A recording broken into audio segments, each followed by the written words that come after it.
It's just gone 8:30. I'm Ayanda Ali Payne. And I'm Dan Moyane. Welcome. Coming up shortly, more drama in Satu, but this time is not Zwelinzima Vavi.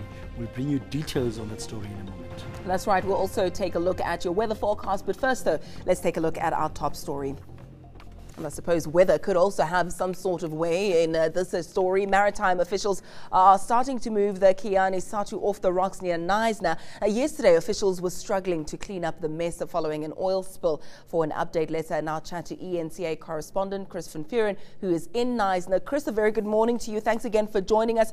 The last time we chatted about this incident, you told us that there were some delays in the mop-up operations due to some technicalities with a helicopter. What's the latest this morning? Hi, good morning, Ayanda. Yesterday we had the good news and we're lucky to view it when they coupled up the tug to the Kiani Satu. So the tow rope has been placed in position and they were linked. But operation started at 5:23 this morning, where they slowly increased power to try and pull the Kiani Satu to safety and to take it to the deep sea. Now, they have moved the ship a little. But unfortunately, the swells weren't that big this morning. There's inclement weather on the horizon, and it has started to rain. So visibility is very, very poor this morning. And the tug has the capability of applying 200 tons of power. They moved it a little bit, but at the moment the tide is declining, and I've just been informed that they halted operations, and they will now wait till 5 o'clock this afternoon when they're expecting swells of up to 3 to 4 meters. It all sounds very technical. Chris, will you talk us through the steps involved once they've removed this vessel from the rocks and pulled it to sea? What happens then? Do they airlift it? Do they try and move it via ship? What do they do? What happens next? Look, they've got a very, very powerful, it's one of the most powerful tugs in the world that they've got on there at the moment. As I said earlier, it's got the capability of a 200-ton pulling power. Once they've pulled this tug or this vessel to safety, they're actually going to take it in 10 nautical sea miles into the sea to try and contain the oil spill, where they will then, it's not safe at the moment, to put divers under the ship and to try and weld it up.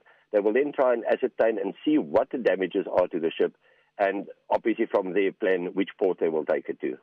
Tell us what you know about the cost of this operation. It all sounds very extensive and expensive. What do we know about who's liable for the costs?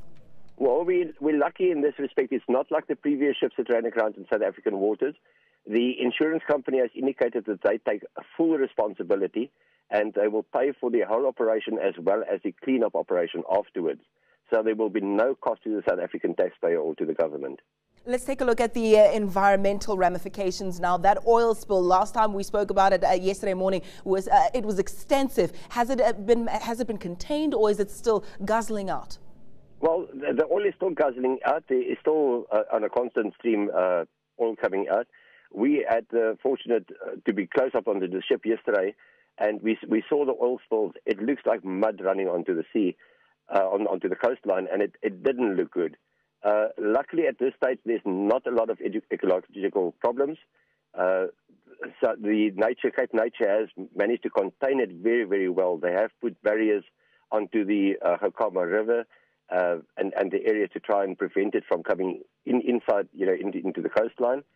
And they're planning a huge mop-up operation to clean up the area. So far, there's not much bird life or sea life that has been in danger so far. Well, let's leave it there for now, Chris. So we'll catch up with you a little bit later as you give us developments on this front. ENCA correspondent Chris van Vuuren.